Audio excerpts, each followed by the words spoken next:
ଆଜି 2026 ଅଗଷ୍ଟ 15 ତାରିଖ। ସାରା ଭାରତ ସାରା ସ୍ୱାଧୀନତା ଦିବସ ପାଳନ କରୁଥିବା ସମୟରେ ଟିକେ ଭଳିଆ ପରିସ୍ଥିତି ବୁଝି ଦେଖନ୍ତୁ। ଗରିବ ଲୋକଙ୍କ ପରିସ୍ଥିତି, ସ୍ୱାଧୀନତା ପାଇଛନ୍ତି କିନ୍ତୁ ଦୁଃଖ ଦୁର୍ଦ୍ଦଶା ଦୂର ହୋଇନାହିଁ। ଆଜି ବି ସେଇ ପରିସ୍ଥିତି।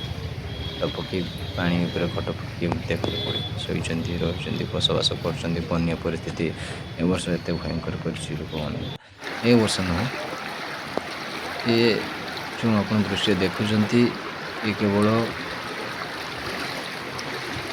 ଆମ ଓଡ଼ିଶା ନୁହଁ, ସାରା ଭାରତ ସାରା ଏହି ପରିସ୍ଥିତି ବନ୍ୟା ସମୟରେ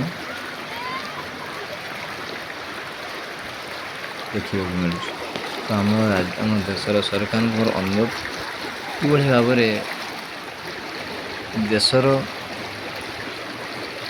ଗରିବ ଦୂରୀକରଣ ହୋଇପାରିବ କିମ୍ବା ଏ ଦୁଃଖ ଦୁର୍ଦ୍ଦଶା ଦୂର ହୋଇପାରିବ ତା ବିଷୟରେ ଚିନ୍ତା କରିବା ଉଚିତ। ଦେଶ ସ୍ୱାଧୀନ ହୋଇସାରିଛି।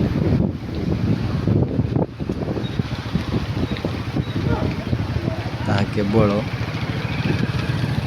ଭାରତରେ ଦେଖିବାକୁ ମିଳୁଛି। ରାସ୍ତାଘାଟ, ଘର ଦ୍ୱାର, ଦୋକାନ ବାଡ଼ି ସବୁ କେମିତି ପାଣିରେ ବୁଡ଼ି ରହିଛି।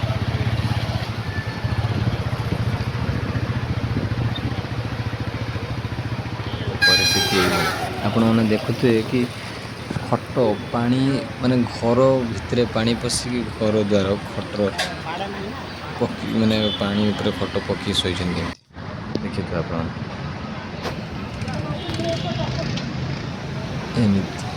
ଏମିତି ଭାରତ ଆମ ଦରକାର। ଯେଉଁ ଭାରତରେ ଦୁଃଖ କଷ୍ଟ ପାଇବା ଅପେକ୍ଷା ଲୋକମାନେ ଟିକେ ଖୁସିରେ ବଞ୍ଚିବା ପାଇଁ ଚାହିଁବେ। ଖାଲି ଆପଣମାନେ ଯେଉଁମାନେ ବଡ଼ ବଡ଼ ଉଚ୍ଚ ସ୍ତରରେ ଅଛନ୍ତି ସେମାନେ ଖୁସିରେ ଦୁଃଖରେ ବଞ୍ଚିଲେ କି ଆମ ଦେଶ ସ୍ୱାଧୀନ ହେଇଯାଇଛି ଆମେ ଭାବିବୁ ନା। ସମସ୍ତେ ସୁଖ ଶାନ୍ତିରେ ବଞ୍ଚିବା ପାଇଁ ଚାହାନ୍ତି, ଭଲ ବଞ୍ଚିବା ପାଇଁ ଚାହାନ୍ତି। ସେଥିପାଇଁ ଆମ ଦେଶର ସରକାରଙ୍କର ଅନୁରୋଧ କି ସାର୍ ଦେଖନ୍ତୁ କେମିତି ମାନେ ପରିସ୍ଥିତି ରହୁଛନ୍ତି।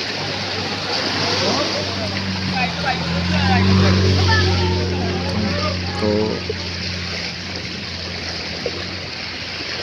ଏ ଦୃଶ୍ୟ ଦେଖୁଥିବେ କିଭଳି ଭାବରେ ଜଳମଗ୍ନ ସହର, ଗାଁ ଗଣ୍ଡା ସବୁଆଡ଼େ ପାଣି। ଯେତେ ପର୍ଯ୍ୟନ୍ତ ଆପଣଙ୍କ ନଜର ଥିବ ସେତେ ପାଣି, ସିଆଡ଼େ ସିଆଡ଼େ ପାଣି। ଦୟାକରିକି ବନ୍ୟା ପରିସ୍ଥିତି ତ ପ୍ରଥମ ସମାଧାନ କଥା ହେଉଛି ଯେଉଁ ଘର ଦ୍ୱାର, ଜମିବାଡ଼ି ପାଣି ପରିପୂର୍ଣ୍ଣ ହୋଇ ଯେଉଁ ପରିସ୍ଥିତି ଘଟୁଛି, ଲୋକ ଚାଷ ଜମି ସବୁ ନଷ୍ଟ ହୋଇ କେମିତି ଘର ଦ୍ୱାର ବୁଡ଼ିକି ରହୁଛି। ସେ କେବଳ କହିବି ମୁଁ ଦୟାକରି ସରକାର ଏହା ପ୍ରତି ଏହି ଦିଗରେ ଯଦି କିଛି ପଦକ୍ଷେପ ନିଅନ୍ତେ ବୋଧହୁଏ ଗରିବ ଲୋକଙ୍କ ଦୁଃଖ ଦୁର୍ଦ୍ଦଶା ଦୂର ହୁଅନ୍ତା। ଆପଣମାନେ ଭିଡ଼ିଓକୁ ସେୟାର କରନ୍ତୁ, ସମସ୍ତଙ୍କ ପାଖକୁ ପଠାନ୍ତୁ, ସମସ୍ତେ ଦେଖନ୍ତୁ ଆଉ ଜାଣନ୍ତୁ କିଭଳି ପରିସ୍ଥିତିରେ ସବୁ ଲୋକମାନେ ଜୀବନଯାପନ କରୁଛନ୍ତି ଏହି ବନ୍ୟା ପରିସ୍ଥିତିରେ। ଜୟ ହିନ୍ଦ।